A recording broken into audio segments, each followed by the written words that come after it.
Hello chess friends and welcome to your Art of Chess channel and welcome to a truly amazing and spectacular game from the Tata Steel Rapid and Blitz chess tournament in 2024. We have here Arjun Erigaisi against Nodirbek Abdusattorov, so we have here the derby of young players from this event, and this game that I'll show you now is, in my opinion, really one of the best games from this event for sure. It's, I think, at least in the top three. How Arjun Erigaisi performed here, how he created an incredible attack in the Colle system, really amazed me because Arjun found, I think, many great moves in a row, and also he found great counterattacks. I think the counterattack in chess, especially in faster time formats, is hard to see because basically you're relying somehow on your defensive skills because maybe you get attacked and then you want to retreat, but Arjun found many times in this game beautiful counterattack. So in my opinion, really a beautiful game. So let's dive now into this brilliant game with the white pieces. Arjun opened with the move d4, d5 by Nodirbek Abdusattorov, knight to f3, we have knight to f6, and after move e3 we have now the Colle system. First of all, Arjun tries here a calm game, a quiet game. He doesn't want to play immediately this gambit lines of the queen's pawn opening. He's waiting here also what's Nodirbek going to do. We have now the move e6, Nodirbek goes into symmetry, and now after bishop to d3, b6. So here this whole concept of the Colle system is to play b3, bishop to b2, and then hop with the knight on e5, then to go with your queen on f3, and then somehow deflect maybe this knight when maybe the knight gets attacked after potential trades of pieces around the square e5. When the knight gets deflected, then you could have enormous pressure on this side of the board. So here after move b6, first of all, kingside castling by Arjun, first perfectly fine, bishop to b7, and now after move b3 with the idea, as we mentioned, to play bishop to b2 and knight to e5. Now Nodirbek plays an interesting line. I'll not say this is a mistake, inaccuracy or blunder or something, but I have to really say it like this. I don't like this passive bishop to e7 lines. I like more when you compete at least for the e5 square. And you see now in the next couple of moves, okay, bishop to e7 is just a different sideline, and the evaluation is not about different. I would say the engine says it's perfectly fine, it's the same evaluation. But I think when you understand the strategy of the Zuckertort or the Colle system here that Arjun played, then you want to battle immediately for the e5 square, and that will be a problem for Nodirbek Abdusattorov in the continuation of the game because he didn't immediately battle for the e5 square. So as I said, bishop to e7 is perfectly fine. It's really a good line, nothing wrong about this. But here after move bishop to b2, castling, now Arjun went with c4, knight from b2 d7, and now after c takes d5, e takes d5 here, Nodirbek tried of course also to do something on the queen side because his main progressive plan is now to play the move c5, and if Arjun doesn't react, maybe he also to pass through with the move c4. Maybe if he can prepare also the move b5, then he could have here maybe a 3 versus 2 pawn majority on the queen side, which is basically the main, I would say, strategic concept now for black. At least you're trying to do something on this side of the board. But Arjun continues first of all with normal development, knight to c3. Now comes this idea, a6 with the preparation, then to play c5, then b5, and then if the position allows it, again with the move c4. And now the real fun starts. Now you see the problems of the move bishop to e7. Here Arjun plays the correct knight to e5, beautiful square for the knight, and you will left, I think, here already to have your bishop on d6, because then the move knight to e5 wouldn't be possible. And you see now you cannot pick up the knight immediately here. Nodirbek didn't do that, but knight to e5 would be very risky because of the d takes e5, knight to e6, knight to e8, pardon me, retreating with your knight here on this passive square, then probably queen to e2 could happen, and you could launch even a here flank attack. But now after rook to d1, I think this is a perfect setup here for white. White will retreat if necessary with the bishop on b1, will launch this attack, f4, f5, f6, with both of the bishops crossing all over the board, with the potential, I don't know, f4, rook to f3, rook to h3. I think you have enormous pressure, and that was all possible because Nodirbek didn't battle for the e5 square immediately. So I think if you're playing maybe this bishop to e7 line, then you have to really know the best strategy about this move. Here in the continuation, Nodirbek tried now bishop to d6. You see the move that he could have played earlier, but now Arjun went with f4 and supports now this knight on e5, and it's very, very hard now for black to find any counterplay. So here c5 by Nodirbek Abdusattorov. But of course, Arjun doesn't want to react. He doesn't want to take. Then maybe the knight could come into the game. Then maybe the bishop could come into the game. He plays now the correct queen to f3. This move, queen to f3, is not allowing also here for Nodirbek to jump somehow with his own knight on e4. Black would love also maybe to play knight to e4, but then it could be very risky. And now the whole tactical idea by white is here to play queen to h3, maybe even rook to f3, rook to g3, and suddenly I think surely I think white is building here an amazing attacking formation already against black's king. And here we have a rook to c8, which becomes now theoretical novelty, a move that we haven't seen so far in this setup. And now knight to a4 here by Arjun Erigaisi, putting more pressure here against the pawn on b6. But if maybe something like b5 happens, then he could also maybe take something here on c5. What Arjun could have also done is here an interesting bishop to f5, would be very, very also unpleasant to handle. It's also a thematic move against these types of structures. Then you cannot really battle anymore for the e5 score. Both of these lines are perfectly fine. And now here Nodirbek, believe me or not, in this particular moment, he makes now, I would say, almost a decisive mistake in the game. He plays now the move b5. The move that we anticipated that could happen, that Nodirbek prepared now through the whole game, is simply not working because it's a little bit too slow. The activity of white's pieces is simply too much here to handle. A better choice is to go into a more defensive approach with rook to e8.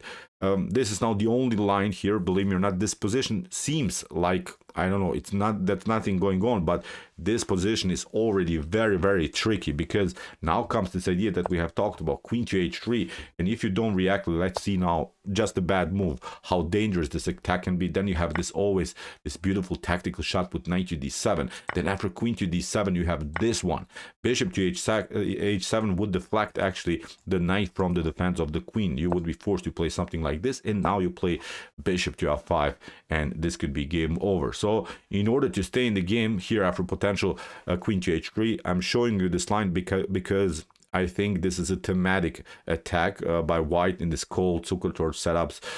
You can get it sometimes also out of the queen's Indian defense. I think this whole tactical sequence that you see now could happen to you if you maybe have the same setup. The only way here to survive is to find a strange but very effective defensive move with rook to c7. Then after knight to d7, queen to d7, again this move bishop to f5 could happen. And now Arjun would probably even go into this line. This wasn't playing the game, but I wanted to show you how beautiful this tactical sequence is. And now you have to even allow this pawn on h7 to be taken, and here queen to h8 doesn't help you out because black will simply run out of this attack. So this was the only way for black to survive in a rapid game. Of course, no one can calculate a position like this.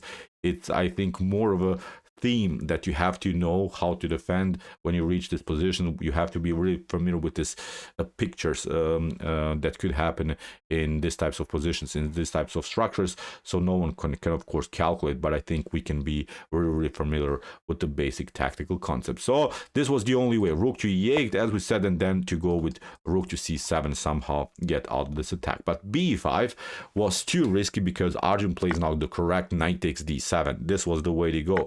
After knight to d7, now comes knight to c5, knight to c5, d takes c5, bishop to c5. But now you see temporarily black's bishops are out of game, and that's now a very important moment because white's pieces are perfectly fine. They're not blocked, they're simply activated already, and Arjun uses now this moment and attacks the position immediately, which is really, really crazy. Queen to h3, immediately a checkmate threat. Here Nodirbek has to react with g6 or with h6. Nodirbek played h6, but even if you try g6, it doesn't help you so much. White is already much better because of this potential f5, and you could maybe just, I don't know, bring the queen here. But then we try again this rook lift idea that we have also discussed a couple of times, rook to f3, rook to g3. You maybe are trying here from black's perspective to do something around the square e3, but look at this. White can afford himself even to get out of this attack in potential line, maybe rook to e3. We pick up simply this one, then b4. I just analyzed a little bit the position further. I wanted to show you a beautiful also checkmate that could have happened. Rook to f3, g takes f3, and now you retreat and you could get checkmated after queen to e6. Just a crazy line that could have happened. Maybe here you try d4 to attack the rook, but now we attack again the queen. Then we again do something like this, and again the position is very, very dangerous to handle. You cannot even, of course, open the dark for diagonal. So very, very nasty attack here by white. So that was our analysis of potential g6. So the f5 idea is then very, very powerful here for white. So that's why Nodirbek tried h6, but now Arjun continues with the pressure with this beautiful rook to f3, d4, an attack against by Nodirbek Abdusattorov, but now comes the power of the counterattack. When you get attacked, for the first idea that we should consider is, can we maybe do a counterattack? Many of us would play, of course, rook to g3, maybe even retreating, maybe even, I don't know, play something like e4 covering, but not Arjun Erigaisi. He found a beautiful counterattack with queen to f5. After move g6, an attack against the queen, we again go for the counterattack with rook to g3. Great move. What should you do? Even if you try here queen to e7, then we can pick up here the pawn on d4, and the position is again collapsing here for black. After rook to g3, here Nodirbek tried rook to c6, connecting now somehow the rook to the g6 square, but now a beautiful move here by Arjun Erigaisi, queen to h5. This is the way to go, and it's almost impossible anymore to defend this position. Nodirbek plays now, I would say, the correct choice, create some breathing spaces for the king, and now Arjun plays a beautiful tactical shot with bishop to g6. Look at this. Many of us again would play something like queen to h6, but this is not working. This is just getting your pawn, and then you have to again step back. I think in this sequence black could finally defend, but Arjun played the correct bishop to g6. This is a beautiful move. F takes g6, rook takes g6, rook takes, queen takes g6. You have to go here to f8. Now, first of all, here Arjun picks up here the pawn on h6, which is the correct choice, because if something like king to e7 happens, then we can again deliver a check, and I don't know, you run into this, and then after e takes d4, we can also pick up the bishop on b7. Every of this line, I think, is perfectly fine here for white. So that's why after queen to h6, Nodirbek hoped finally to get a draw, hoping that Arjun would deliver only checks here, but now again a check, now a new check comes, of course, with the threat against the bishop, and now finally queen takes c5 in this brutal tactical sequence. After rook to e3, here you see Arjun Erigaisi gain now 3 pawns, because obviously he is going to also pick up now the pawn on d4. So beautiful tactical shot that created now this beautiful endgame here for white. So what should you do now? Maybe now comes maybe even the tiny little first inaccuracy by Arjun Erigaisi. Here the engine just suggests that you should take with the bishop, and then you should go into this line with bishop to f2, covering your g2 square. But Arjun played, I think, the correct way, because it's a faster time format. Look at this, the players have 7 and 9 minutes on the clock, so you don't want to risk anything. You know that you will probably have at least 2 pass pawns here, and in a potential endgame this is enough to win, although these are opposite colored bishops, and we know that opposite colored bishops, of course, lead many times into drawish position, but not when you have so much material here on the board. So queen to d4, bishop to d4. Here Nodirbek attacks now both of this pawn and also the bishop, but now Arjun activates the piece, says, okay, you can take 1 pawn, but still I have enough compensation here. I have enough pawns that are marching on the king side. Bishop to e3. Here we have b4. Good move again by Arjun, keeping now the pawns on dark squares where they cannot be, of course, attacked by the light square bishop. If bishop to d5 in any of these lines would be possible, then you play simply a3 and get out of this attack. King to h7. Now Arjun goes with an attack. He had simply improved now the position of the rook, and now bishop to d2.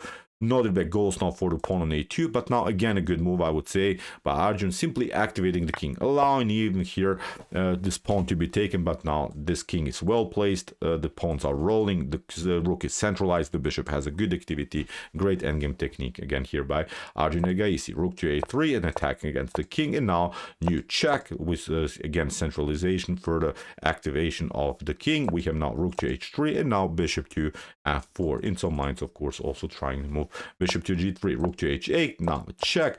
Arjun covers. We have king to f7, bishop to e5, and now Nodirbek went for trades of rooks, which was maybe unnecessary. Again, maybe trying rook to h3, but nothing dramatically changes. I think, again, white is much better. It's just part of the time when black is going to collapse. So here, rook to g8, of course, Arjun takes and now pushes the pawns. Here he activates the king again, and here, after a couple more moves, g6 has been played, where Nodirbek was forced now to give up the bishop for 2 pawns, but now, after king to f4 and king to f7, in this particular position, Nodirbek Abdusattorov resign. So what's the issue? We can just play, of course, bishop to c7, king to e6, and then we fix here the position, and then afterwards we'll simply go for the pawns.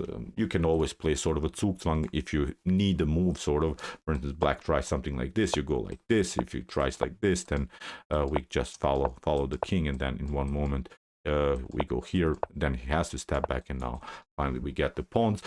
The good part is it's not the outside pass pawn here. If this would be the case, if you would have here a passer on the a file and a dark square bishop, then of course it would be a draw, but it's not the case. It's of course completely winning here for Arjun Erigaisi. So incredible attack, I would say. Amazing performance here by Arjun Erigaisi. It didn't quite work for Arjun in the rapid section. He was much better in blitz chess, but still an outstanding game. I would think really one of the best chess games from the Tata Steel event for sure. So okay, if you want to see some other beautiful, sharp, tactical, and also beautiful positional games that we have covered from this event, check out our coverage. Here are some games that we have analyzed before, and if you like this content, hit the subscribe button. See you soon with some more videos, and what do we say in the end?